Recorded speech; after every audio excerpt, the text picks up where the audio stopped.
like aggressively 80s. I would argue with aggressively 80s. Okay, all right.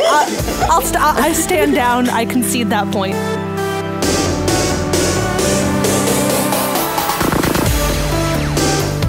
Welcome to Snark Squad Pod, the media podcast where if we don't like your show, we might just spend the next hour rewriting it. My name is Nicole Sweeney. I am Marines. And joining us this week is my dear friend, Nick Jenkins. Nick, say hello. Introduce yourself. I'm Nick Jenkins. I'm a producer and media lover? Yeah. For the most part. And Nicole and I work together on a bunch of things, mostly Crash Course. And you also have your own podcast. I do. It's called Real Bad, where we specifically sit down and talk about bad movies. So it's fun to talk about something today that I don't think is bad, that I actually think is pretty good, but we'll see what the consensus is. For today's episode, I actually came to Nick and asked him if he wanted to be a guest on this podcast. And I also said, hey, since you're talking about these bad movies, but you love movies, why don't you just pick a movie? If you could talk to us about any movie that's not bad, what would you choose? And Nick chose Near Dark. I started to say After Dark. Near Dark. That's the one. So if I mistakenly call it After Dark, you know what I'm talking about. I'll correct you. It's fine. Perfect. So Nick, what is this movie? What happens? What did we just watch? Near Dark is a 1987-88.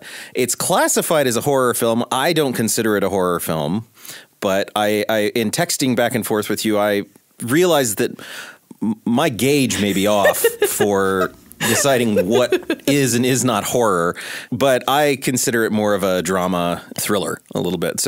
But it is a vampire movie where the word vampire is never used, and it takes place in sort of Texas, Oklahoma, that area in the 80s, and it stars Adrian Pasdar as a sort of hick, young hick in this nowhere town who immediately sort of falls in love with this strange woman who shows up named May and tries to sort of get her affection. And then she, in a great sequence, she bites him and he begins the process of becoming a vampire and then is thrown into this rather horrible world of vampires. And he has to sort of learn how to deal with that and decide what kind of person/vampire he's going to be. What kind is of that good? Person/vampire. Yes, that's correct. That is correct. And so I chose it because it's a really formative film for me in terms of media. Like there were a few films that I watched at about that age when I would have been about 8 or 9, and it sort of got me started loving film, and this is one of them. So it was Near Dark, and then a couple Cameron films that just really got me obsessed with how films and television shows, but mostly films, are able to tell stories. And so this was a very formative one for that. There's also a lot in the story that we'll talk about as well. Yeah. So that's why. That's interesting. Okay. That was going to be my next question is why did you pick this? I also didn't want to pick most of the films that I really like and are really formative for me are they lean horror. Mm-hmm. And I know that you specifically are not big on the horror. So I was like, well, I don't want to traumatize anyone. Mari actually hates it more than I do. Yeah, I'm sorry. I thought, I'll go soft and I'll go with Near Dark because it's kind of like the inverted Twilight. To me, only good. And I don't know, Mari, what were your feelings about this? Did I upset you?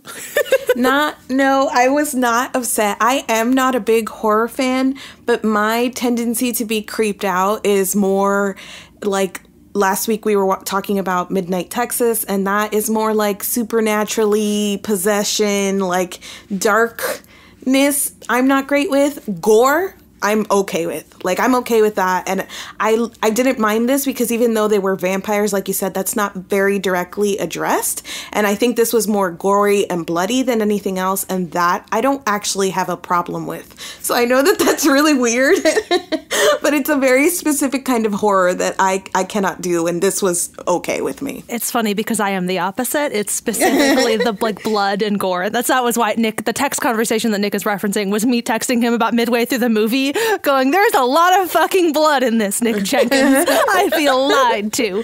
And then I was like, oh no, I'm so sorry. I tried. Well, it's interesting to me because this also doesn't affect me, but I can't watch Game of Thrones because I am horrified by the cruelty of that universe. Sure. Yes. And, yes. and that's what I can't tolerate. And there are horror films that utilize that well, and I usually can't tolerate them as well. So it's more like ideological for me in the horror that I can't take. And I know that Nicole and Nicole's boyfriend and I and Nicole's roommate all watched a lot of Walking Dead. And I only found out later that the gore in there was upsetting you. We watched it together and for a little while there, but I think Stefan is probably the only person who noticed that I was closing my eyes for like 50% of it. No idea. Something would happen, and just as a reflex, it wasn't even an intentional, oh, I must close my eyes now. Just something would happen on the screen and I would close my eyes and like bury my head. So I'm sorry if I really did try not to find anything that was going to be upsetting, but this was not that bad. I think I only turned away twice, and they were specifically the moments where Adrian Pasdar's character was drinking from May's wrist. Right, which he has to do because he can't kill anybody. He psychologically, he can't bring himself to do that, so he feeds off of her. And that's funny that those are the moments that you turn away because it's really showing that kind of part of his humanity that is intact. Like he's feeding on her to stay alive. Yes. And then Nicole's like, no, can't look. I can't look because it just got bloody and gross. Ooh, I hate it. Okay, anyway. Yes, sorry, I went on a tangent. Rein us back in. This was a tangent that we were all prepared to go off on and probably could make it the whole episode.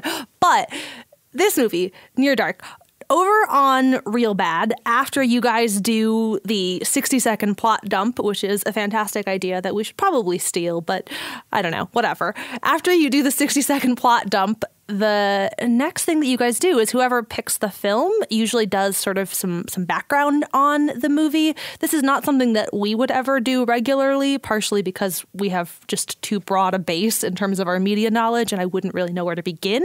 But I have always found it really fun being on Real Bad, having to do that bit of research about the film. So, real quick, what would you say if this were a Real Bad film and you were having to give the background on this movie? I would usually talk more about the budget because I think that's interesting in a bad movie perspective. Right. I think it's more interesting to say this. We just recently did an episode on Battlefield Earth, and the budget of that film is fascinating, and what happened, and there were lawsuits and everything. So I'm not going to talk too much about that here. It is interesting that it was a fairly low budget film. It did get a theatrical release. It wasn't straight to video. But the interesting thing to me is that this is Oscar winner Kathryn Bigelow's first feature film as a solo director. She did one before where she co-directed, and it had Willem Dafoe in it, and it was sort of a young people on the street sort of movie that I haven't seen, so I don't know if it's any good or not. For a long time, I thought this was her first film, but when I was doing more research, she did that film and then a couple shorts before that. And getting this job, the producers weren't too sure about her because she'd only kind of half directed something. She and her writing partner, Eric Red, gave the producers and the money people the script and the synopsis, and they liked it, but they were a little nervous about her because she hadn't directed before. I think partially because she's a woman, they were like, we don't know. But the main producer was like, look, as long as you show me that you're doing a good job, you go do whatever you want. And he sort of supervised for the first day, and then it's like, nope, Kathryn's got it. So let it go. Kathryn Bigelow's a badass is basically the moral of that story. The thing that drew me to it when I was a kid that I still find fascinating is so many of the cast from the film Aliens were transplanted into this movie. So you have Bill Paxton, Lance Henriksen, and Jeanette Goldstein, who were all in Aliens. And here they just sort of went over as a group to this movie. And as a kid, I was excited about that because Aliens was one of my favorite movies. And it's still one of my favorite movies. But here, it was interesting to see them turn because they were all heroes in Aliens, and now they're all, for lack of a better word, they're all villains. So it was great for me to see that in actors, to see them really acting and doing different roles and not being typecast in things. The movie comes out. It was critically successful, but it didn't have a huge run. It was Dino De Laurentiis' production company and distribution company, so they didn't get too much distribution. It was a fairly low-budget deal. And then it kind of became a cult hit on video after that. And for a lot of people, myself, a friend of ours, Tobin Addington, also loves this film. And it's a big staple of our childhood, and not only loving like action movies and really well-told, interesting stories, but also just getting us drawn into the supernatural stories in weird ways that aren't just straight up Dracula, and things like that. So that's about the extent of it. Catherine Bigelow did a really good job. She worked with another Cameron cohort in Adam Greenberg, who was the cinematographer on this. And this was the last film he operated camera for because he was getting kind of old. And watching it again, preparing for this, I was just sort of startled at how good it looks, especially in HD. So there's my deep dive for you. That's wonderful. That's great. Much more information than we are usually able to give people. So don't get used to it. I hope you enjoyed that. It'll never happen again. You can just bring me in. Yeah. I'm here with more information. Nick Jenkins. That's really interesting. Hearing you talk about it just now also kind of explained more of what you said at the beginning in terms of how this was a formative experience for you, talking about the actors and watching them sort of port over. I agree completely about how good it looks for a film from 1987. Yeah. It is very 80s, but yes. it still like looks wonderful watching it in HD. It was the music by Tangerine Dream is very 80s. The synth. Oh yeah, straight up great 80s synth. That's the only part when I started watching it this time going, oh, I forgot about that. Yeah. No, I'm into it. The other thing that struck me about what you were just saying too was approaching these stories in interesting ways. I watched this movie with my roommate Valerie, and Val made a comment at the end about it being kind of not that much, like there being, not that much there and whatever. And I think that is something that is interesting about coming to this movie in 2018 that is not giving it its full due, because there is so much that it is doing that has since been done, but really hadn't necessarily been done at that point in time, which I cannot speak fully to that point, but there's definitely a cultural moment around vampires, for example, that has come, but all of the things that I think of as major pop culture touchstones with that kind of thing are after this movie. Right. So it is interesting to sort of come at this movie now and have all that other stuff there. Well, it's interesting that you bring up there's not much there, because I was having a conversation with someone about this. I don't remember who, but how a lot of our formative films, this person of mine, the plots were very simple. Not bad simple, just like there was a specific thing happening. If you look at Back to the Future, or if you look at Die Hard, Star Wars, there's a lot of things that it's like, this is the movie. The movie is about this thing. And Near Dark is sort of that too. It's a character, it's sort of a fantasy character study. And there's not an additional plot about taking over the world. There's not an additional plot about, robbing a bank. There's nothing woven into it any more than that. It's simply, we're going to follow these characters at this point in time. And I don't know if that's good or bad, honestly. It's something I like.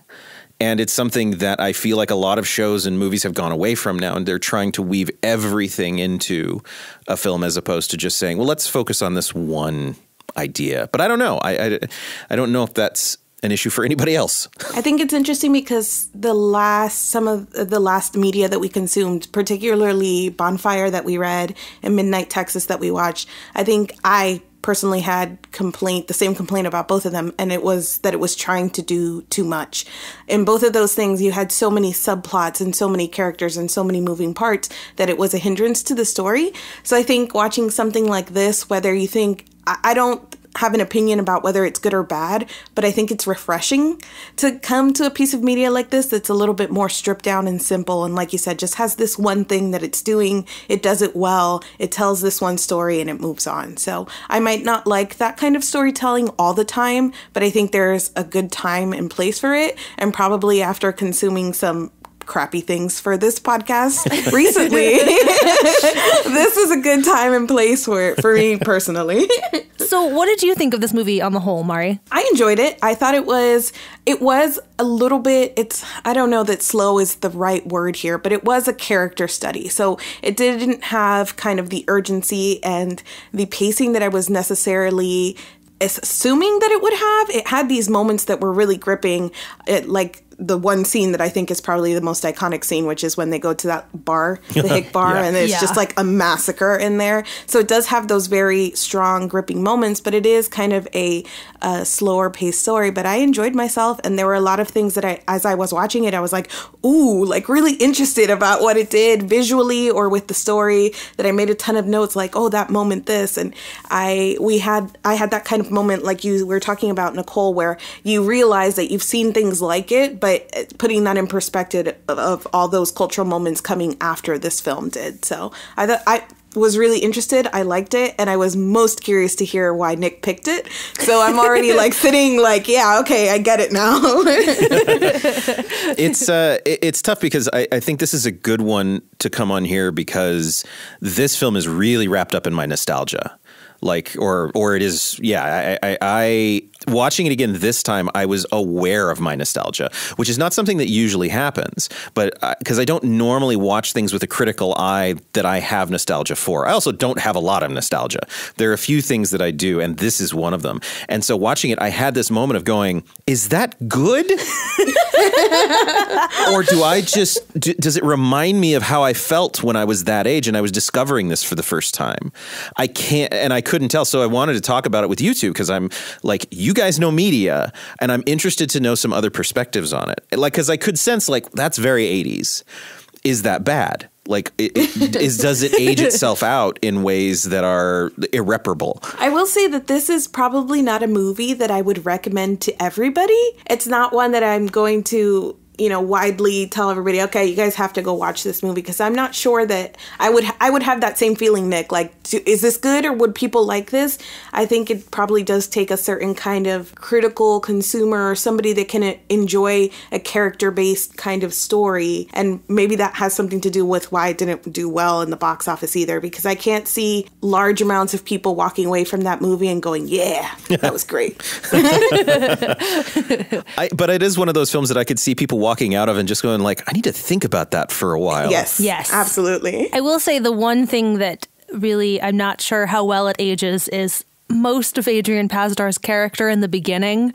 The opening scenes where he's wooing May, I guess, mostly by way of like pushing her and her saying nah and him being like, okay, but yes. Those moments were a little bit of a struggle for me, especially because when it first started, I didn't even realize he was in it, but I saw his name pop up first and I was like, what the hell? Okay. All right, baby Adrian Pasdar. I know him basically from Heroes and Agents of S.H.I.E.L.D. Yep. Those are my associations with him. Yeah, he was in this. I think he was in Top Gun. Really? I think so. What? I think he had a small part in Top Gun, but I could be wrong about that.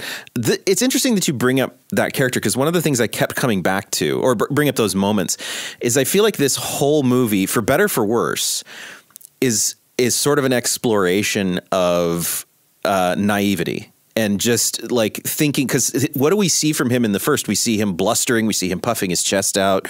We see him, when he's walking around May at the beginning, he's looking very predatory. Like the way he's staring her down and circling her, it doesn't look playful. It looks predatory.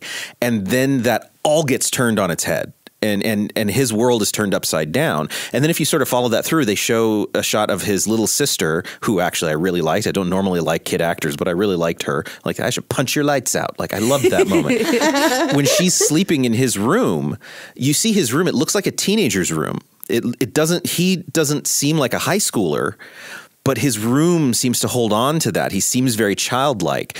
Whenever he's talking to his father, I mean, I realize that part of it is the area they're going for, but there's still this weird thing of him calling his father daddy, that he feels like a child in all of this. And he has awoken to this world that is dangerous, that he was. And when we see him being his true self, he is quiet. His shoulders are slumped.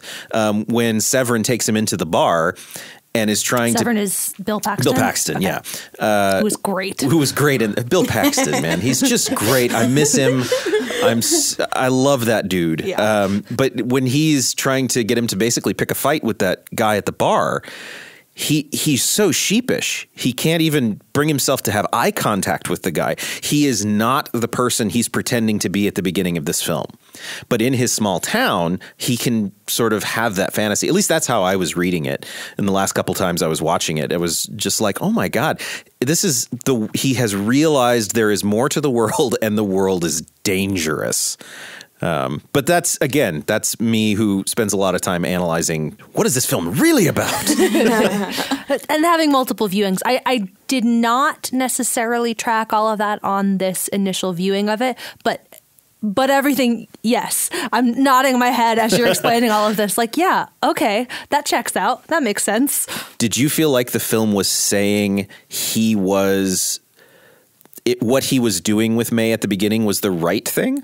I was going to say that I love your take on his naivety. And I think that for me, what I walked away with that from the beginning scenes, because I was also very uncomfortable with his whole like, come on, mate. And the point where she's like begging to go home and he takes his keys and he goes, if you kiss me first, I'll take you home. Which, leads to him basically being bitten and turned into this vampire. So didn't work out great for him.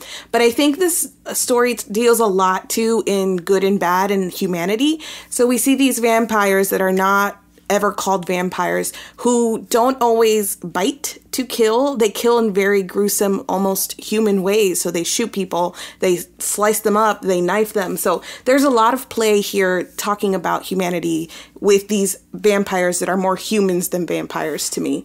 And I think that what it showed us was that even though he was very much our moral compass in a way, he's the one that's struggling the most with his humanity. He's not all good, because in those opening scenes, he was being a douchebag. He was not behaving in a way where we would immediately be invested in this guy as a good guy. But then again, that gets flipped on its head and he's upgraded into this life where everybody is way, way worse. And you're suddenly like, yep, that's the good guy. So I thought it was a little bit of a play on that, on good and bad and humanity in general. That's fascinating. I hadn't put that together, actually, in the idea that it's like, well, I started to, and the last time I watched it, but you really bring up a good point that they don't bite people all the time. Sometimes they do if that's the most convenient. Right. But I think that scene in the bar where Homer, the little boy vampire, just blows the guy away in his back, and then they feed on him, and then the waitress, they slit her throat and fill up glasses. Like it's very brutal. It's gruesome. It's gruesome. Yes. Good way to put it. Yes. Sorry. I know that. Now that we're talking about it. It's okay. I did have a note though at the beginning. I agree with everything that Mari just said about, the direction that they take it. I did, however, in the very beginning, write, okay, I hate him. Should have eaten him right away. Those were my initial notes. But I came around as we travel with him. I'm like, okay, I get it. I get where we're going with this. I just had that initial hurdle to get over. I don't think he's likable at the beginning. No, I don't think he's likable at all. He's not. No. But he's not unlikable in a villainous way. He's unlikable in like, I know people like this. Ugh. Yeah. I grew up with those guys. Like I knew them, and I love to see that confidence he has being taken away from him. There was something about it that was very cathartic to me, and that would have been about the age where I started to encounter bullies and sort of start thinking about relationships and all of those things. So hit right about at the right time for me. Yeah. I've got a question talking about if we like the main character or not. Did you guys feel any amount of sympathy or empathy for the larger vampire family? Because I think they are portrayed a lot as family and kind of protecting their own. And I think a portion of this film or enjoying it may hinge on whether or not you like that dynamic. So I'm curious how you guys view that vampire family. I felt for them as a family. I think obviously it all sort of unravels for them at the end, and I think that the way that it ends is sort of the only way that it could end for them. But prior to the run-in with Adrian Pasdar's, what is his character's name? Caleb. Prior to the run-in with Caleb's family in the motel near the end, I was like, yeah, okay, the vampire family's gonna like come together and they're gonna go on with their vampire family life, and I guess lots of people are gonna die, but this family's gonna be together, and that's neat. And so when Severin gives him the spur, I feel like there is a moment there of like, okay, I think I see where this is going, and I'm not unhappy about it. I probably should be, because you just murdered all those people in that bar. But somehow I'm rooting for you, because this family that didn't want to come together did come together. And yay! Now you accept the outsider, and congrats.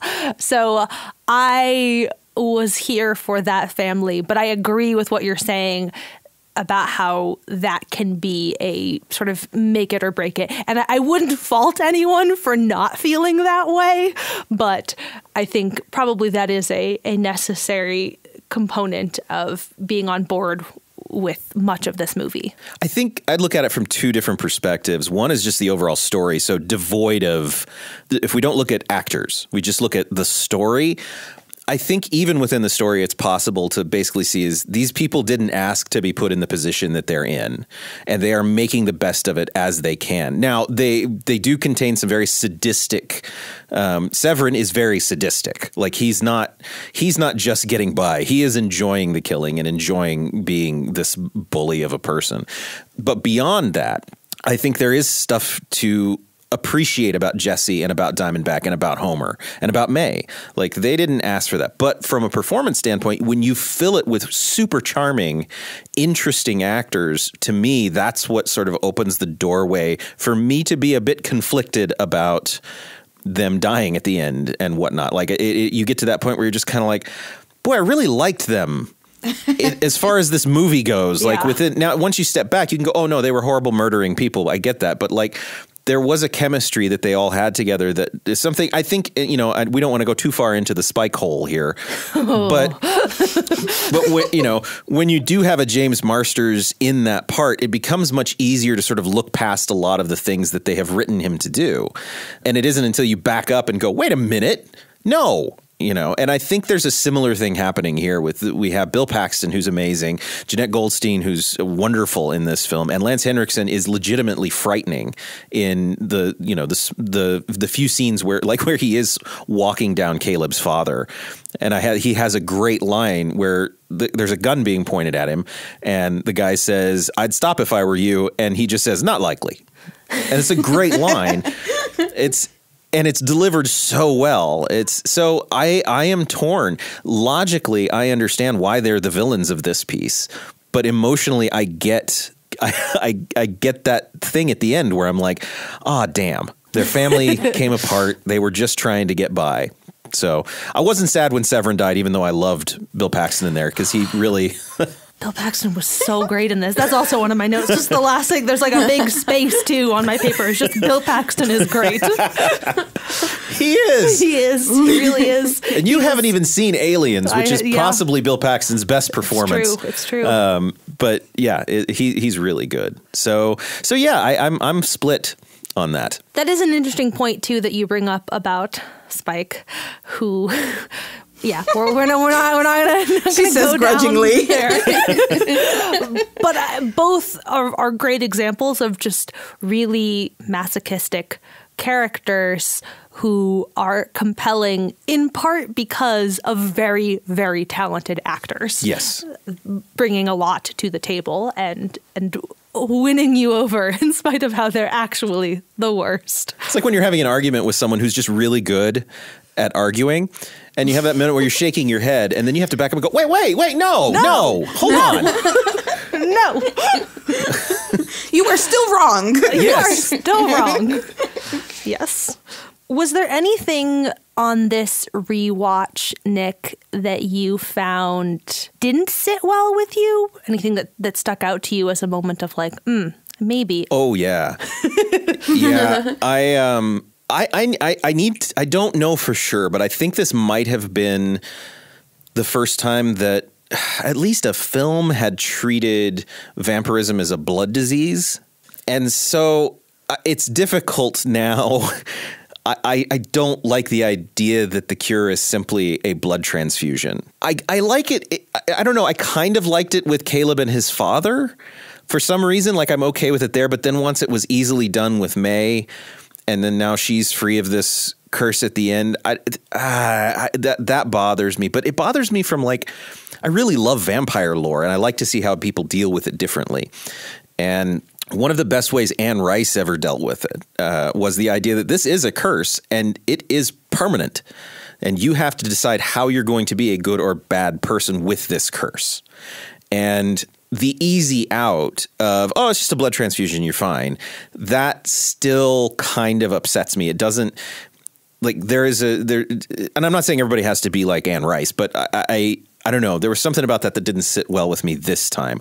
When I was a kid, it didn't bother me. But watching it this time, I was kind of like, oh, that's too easy. Well, particularly given that this movie otherwise deals so heavily in that idea of, making choices, who's good and evil and that complexity. So having this sort of easy out from the curse of being a vampire kind of undermines, to a certain degree, the idea that you can make choices about how to live with that curse. Right. And the other thing is, I thought that it was going to be a thing because he never drank anyone's blood except hers.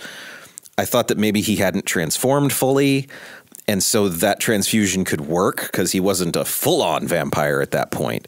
But no, it's just now if they find a vampire, blood transfusion, you're good. And so, I don't know, that bothers me. And I'm curious to you guys, it seemed too simple to me. I don't think I noticed necessarily, or it didn't bother me probably prior to this point. So thanks, Nick. You're welcome.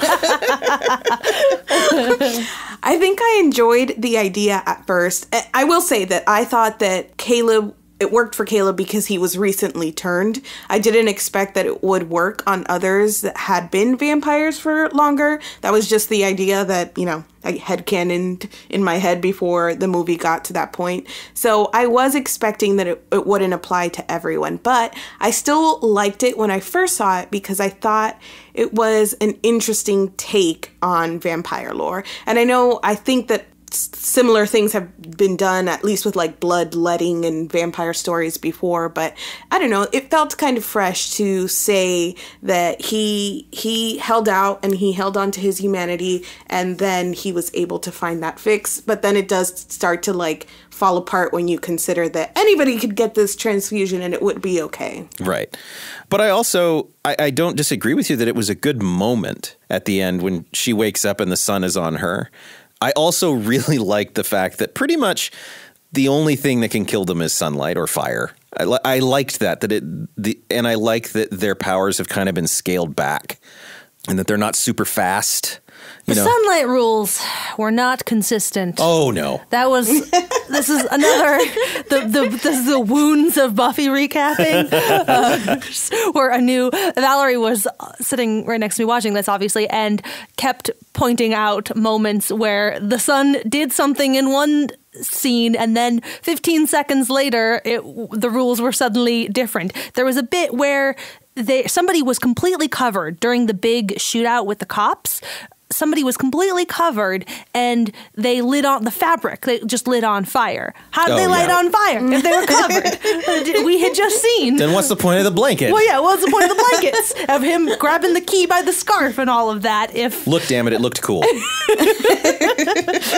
I love that shootout scene too. Oh, that was one of my favorites. Even more so, maybe, I don't know, the bar scene was really good, but that one was really cool because you had like the bullet holes coming through and then creating this like double weapon of these sunlight beams coming in, and oh, it was great. I love that scene very much, and I don't want you to ruin that for me, Nicole, after the whole transfusion thing was just torn apart.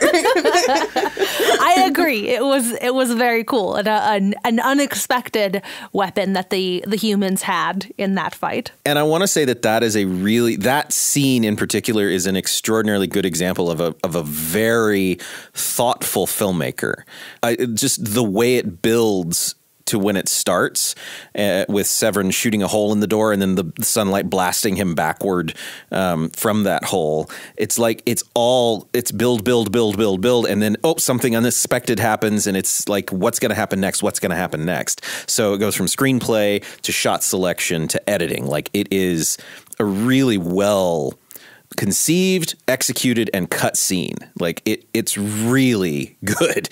And so that's one of the things about Kathryn Bigelow. If you watch any of her films, whether they're like the ones that happened right after this, like Blue Steel with Jamie Lee Curtis, or if you go to The Hurt Locker or Detroit, each scene is just extremely well executed and thoughtfully executed. So if you haven't seen many Kathryn Bigelow films, check them out because she is a wonderful filmmaker, in my opinion. I'm so happy you guys enjoyed this. I was really afraid that we were going to watch it and you're going to be like, it's fine. I find it to be a charming thing. It's a charming film and a really cool example of a filmmaker's first outing on their own, I think. Yeah. Yes, absolutely. I think it is very charming. It is a very well told story. And it is very impressive to me that this was her first movie by herself. That's, phenomenally well done. That fact considered as well. When we were reading, this is a book rather than a movie, but when we were reading Bonfire, we talked a little bit about how there's a certain measure of giving it points because it was Kristen Ritter's first book. And I think it is similarly worth pointing out that this doesn't need points for it being her. Like it doesn't need that. It doesn't even need the bonus points of, this was your first film, because it stands on its own even without that. And I think that's it's funny because one of the things that kind of gets lost sometimes is the Terminator was James Cameron's first film. And when you watch it, you're like, yeah, it's stuck in the era. It's very 80s. But at the same time, like, this is an extraordinarily competent film. And it's the same way with Near Dark. It's like, yeah, you don't have to give her the points, but you do still sort of marvel at it sometimes. You're just like, good job. The only time I was slapped in the face by the 80s was the synth score. It was the synth score. It was Tangerine Dream, like ramping up whatever fight sequence was going on with like the synth in the background. That was the only moment that I felt like, ew, but otherwise I was good with it. Yeah. No, I had the same reaction this time when it started. Because when I was a kid, it didn't occur to me. I knew that it wasn't a composed score. It wasn't an orchestra, or it wasn't an orchestration. So I was like, well, that's different for this kind of movie. But it actually isn't. If you go watch a lot of horror movies from the time, there was a lot more synth going on. Mm-hmm. So, but this time I was like, oh, yeah, I forgot about that. Ooh. Sorry. I probably would not have noticed the score. Honestly, I'm not a big film buff at all, and I don't watch a lot of films, and it's not my favorite thing to critique. But I was watching the credits, and I saw the words Tangerine Dream, and I was like, gotta watch out for this. So my ear was attuned, especially to listen for that score, and man, it did not disappoint. You know what, though? It's weird. There are moments of it that I actually liked. When he's bit, there's a great sting music sting right after he's been bitten and she runs off that I actually like, and I like that it was in synth, and so there are moments of it that I like, but generally going through it, there were more than a few times and I'm like, well, we just didn't need music here. We could have just let the actors do the talking and it would have been fine. Just give Bill Paxton some more lines. Yeah, put him on screen more. That's a general rule with any movie he's in. Have him swagger around. I'm so happy you guys like Bill Paxton here too, because I was like, hey, I hope they don't think I'm dumb for liking Bill Paxton in here. No, he's great. The best part. He is my favorite part of this movie, hands down. So Every good. moment that he is on screen is the best part of this movie. I do not disagree. I do have one more thing as we are winding down towards the end. This is a minor thing, but tying back into the blog, I have also wrote down in very large letters, stranger danger, about all these fucking people picking up these hitchhikers. In the middle of the night, the two women in particular, the two women who pick up this dude on the side of the road, what are you doing? Who's carrying a gun? Like brazenly, openly carrying a gun. Like, look, I was not alive in 1987. Maybe it was a different time, but I don't really believe that it was that different a time that two women would have just said, yeah, sure. Middle of the night, man on the side of the road, openly carrying a gun, hop on into our car. No. Texas is maybe different in the 80s. I don't know. I don't believe it. I don't believe it. I don't believe these women. But I wasn't that sorry about them getting eaten because that was a dumb choice. That was Shouldn't have done that. They should not have done that. I think that goes a long way into what we were talking about, like how you almost can empathize with the vampires, and I think it fed right into it when you have all these humans making really stupid choices that it allows your brain to go, okay, well, I mean, maybe the vampires aren't that bad, right? Yeah, so I totally caught onto that as well, especially that little sequence of hitchhikers where nobody had a sense of self-preservation, but I think that it went a long way into making us feel okay with the vampires at the end of the day. That's fair. The last thing I want to point out is there are two characters in here who are very minor characters, but I loved them both, and they were both truck drivers. Like the first truck driver seemed like a really good dude. Yes, just like he was great. He was great, and he's like, "Y'all run from home," and they're sort of And he's like, "That's all right. Sometimes home is bad." He's the only human in that by design. He's the only human in that sequence that you're like, no, not him. Don't kill him. And then I have to point out that one of the most clever little bits of dialogue is at the end when Caleb is trying to get the truck driver to stop or whatever, and he says, "I'm going to give you to the count of 5 to get off my truck," and he is 1, 2, 4, 5. He jumps the number, and the look on his face is priceless. And then when he gets killed, I'm like, oh. But it's another great moment for Caleb, actually, because when he gets shot, Caleb is horrified because this is specifically what he was trying to avoid. He even says, "I'm so sorry." Like I love that everything's built into a character moment, which is the mark of a good character study. Yes, and also a good moment for him because he's learned something and yes, and reacts quickly. My last little note that I wanted to add was that I'm not like a vampire expert, even though I play one on the blog when I'm recapping Twilight.